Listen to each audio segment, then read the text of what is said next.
یہ دودھ پی لیں۔ غفران نے اس کے آگے گلاس بڑھایا تو سکندر نے اس کی جانب دیکھا، جبکہ اس وقت اس کی آپ کو اور میری بیبی کو زیادہ ضرورت ہے بیگم، سکندر نے کہا تو غفران نے کڑوا سا منہ بنایا۔ آپ اچھی طرح جانتے ہیں کہ مجھ سے نہیں پیا جاتا یہ۔ غفران نے ابکائی والی شکل بنائی تو سکندر نے اسے گھورا۔ تبھی سکندر نے اسے وہ گلاس تھام کر اس کے ارے ارے کرنے کے باوجود تقریباً زبردستی گلاس اس کے لبوں سے لگا دیا۔ سکندر نے زور زبردستی اسے آدھا گلاس پلا ہی دیا۔ وہ گندے گندے مگر کیوٹ سے منہ بناتی رہی۔ سکندر نے ہنستے ہوئے باقی کا گلاس لبوں سے لگا کر اسے پورا پی لیا۔ امید ہے میری بیگم روز میرے ہاتھوں سے ایسے ہی دودھ پیا کرے گی، سکندر نے شرارتاً کہا تھا، مگر غفران نے سنجیدگی سے اس کی اداس آنکھوں میں جھانکا۔ سکندر، کوئی بات آپ کو پریشان کر رہی ہے؟ آپ مجھ سے شیئر کر سکتے ہیں۔ ہاں، غفران نے اسے منہ کھولتے دیکھ جلدی سے اس کی بات کاٹی۔ یہ تو کہنا ہی مت کہ ایسا کچھ نہیں ہے، میں اچھی طرح جانتی ہوں سکندر کہ آپ پریشان ہیں، اب بتائیں، کوئی بہانہ نہیں۔ غفران نے انگلی اٹھا کر اسے وارننگ دی تو سکندر نے گہری سانس بھری۔ اب کی بار حارث بیگ صاحب بہت بری طرح پھنسے ہیں، ان کے اگلے پچھلے کارناموں کا کٹا چٹھا کھل چکا ہے غفران، خاص کر تمہارے لالا اریب سلیمان خان زادہ اپنی مدر کا خون رائیگاں نہیں جانے دیں گے۔ وہ رامش کی ماں کے قاتل ہیں اور جانے کتنا ناحق خون بہایا ہے میرے باپ نے۔ پھانسی ہوگی بابا کو، ایسی اطلاع ملی ہے۔ سکندر نے اس کی جانب دیکھتے سنجیدگی سے اسے بتایا، آنکھیں تیزی سے نم ہوئی تھی۔ تب غفران نے آگے بڑھ کر اسے سینے سے لگایا اور اس کی پشت رب کی۔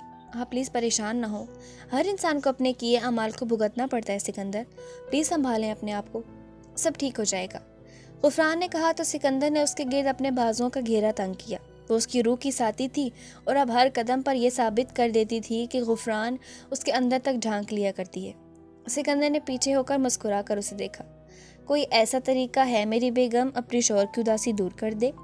ہاں نا، غفران کہتے اس کی گود میں بیٹھی، اس کا چہرہ ہاتھوں میں بھرا اور اس کی خوبرو نقوش اپنے لبوں سے چھونے لگی۔ یہ طریقہ تو بہت کارگر ثابت ہوا ہے بیگم، میری اداسی تو دور بھی ہو گئی۔ سکندر نے اس کی پچھلی گردن کے گرد ہاتھ حمائل کیا اور اس کے لبوں سے اپنے لب جوڑے۔ غفران بوکھلائی مگر وہ پوری طرح خود کو سیراب کرتا اسے اپنی بھرپور گرفت میں مقید کر گیا۔ اس کے لبوں کو آزادی بخشے بغیر وہ اسے گود میں بٹھائے اٹھا اور دھیمے قدموں سے چلتا اسے لا کر بیڈ پر لٹا دیا۔ بیڈ پر لٹاتے نرمی سے اس کے لبوں کو آزادی بخشی تو غفران کی سانس تک پھول چکی تھی۔ بہت خوب، مولوی صاحب جب چاہیں اپنی ٹھڑک جھاڑنا سٹارٹ کر دیتے ہیں، ہے نا؟ غفران نے کہتے اس کے کثرتی بازو پر مکہ برسایا تو وہ گہرا مسکرایا۔ مولوی کو چھیڑا بھی تو اس کی خوبصورت بیگم نے ہے تو اسے اس جسارت کی داد دینا تو بنتا ہے نا بیگم، وہ کہتے پوری طرح اس پر جھک گیا۔ غفران گہرا مسکرائی۔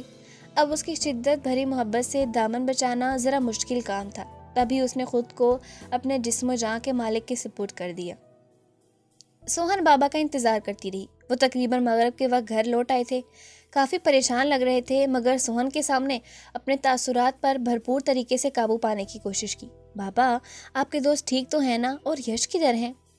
شوہر نے پوچھا تو اشرف کمال پریشان ہوئے۔ یشم نے اسے کیا کہانی سنائی تھی یہ معلوم نہیں تھا۔ وہ ٹھیک ہے اور یشم کو ضروری کام تھا سوہن، وہ آ جائے گا، تم کھانا لگا دو، مجھے بہت بھوک لگی ہے۔ اشرف کمال نے اس کے سوالات سے بچنے کو جلدی سے اس کی توجہ دوسری جانب کروائی۔ وہ کچن میں چلی گئی، بابا کو کھانا دیا مگر خود اشرف کمال کے اصرار کرنے کے باوجود کھانا نہ کھایا۔ اشرف کمال آرام کا بول کر اپنے کمرے میں چلے گئے۔ وہ بے قراری سے رات تک انتظار کرتی رہی۔ فون کال ملائی تھی مگر اس ستمگر نے ریسیو نہیں کی تھی اور اب تو رات کے 10 بج چکے تھے۔ وہ پورے گھر میں پریشانی سے چکراتی پھرتی رہی۔ رات کے 11 بج چکے تھے۔ وہ بیڈ پر نیم دراز تھی جب باہر کا گیٹ کھلنے کی آواز آئی۔ وہ بے قرار سی صحن میں نکل آئی تو سامنے اریب سلیمان اور یشم گھر کے اندر داخل ہو رہے تھے۔ اسے دیکھ کر یک زبان ہو کر سلام کیا۔ وعلیکم السلام، کہاں چلے گئے تھے آپ؟ فون بھی نہیں اٹھایا، جانتے ہیں کتنی پریشان ہو گئی تھی میں، سوہن نے ایک ہی سانس میں کہا تو اریب نے چور نگاہوں سے یشم کے تاثرات دیکھے جو گہری سانس بھرتا خود کو جھوٹ کا پرندہ باندھنے کے لیے تیار کر رہا تھا، مگر اس سے پہلے ہی وہ اسے اچھے سے آبزرو کر چکی تھی۔ جو گیا تو پینٹ شرٹ اور جیکٹ میں تھا مگر اب واپس سیاہ شلوار قمیض اور کندھوں پر براؤن مردانہ شال اوڑے ہوئے تھا۔ یہ آپ نے چینج کب اور کہاں لیا؟ آپ ٹھیک تو ہیں نا؟ سوہن اس کے قریب آئی۔ یشم نے مدد طلب نگاہوں سے اریب کو دیکھا۔ ارے گڑیا، یہیں پر سارے سوال جواب کر لوگی یا اندر بھی آنے دوگی؟ اور جانتی ہو مجھے تو بہت زیادہ بھوک لگی ہے۔ یشم نے کہا تم نے بریانی بنائی ہے تو کھانے چلا آیا، مگر میری گڑیا کا ارادہ لگتا نہیں ہمیں اندر لے جا کر کچھ کھلانے کا۔ اریب نے تیزی سے کہا تو سوہن شرمندہ ہوئی اور انہیں اندر آنے کا راستہ دیا۔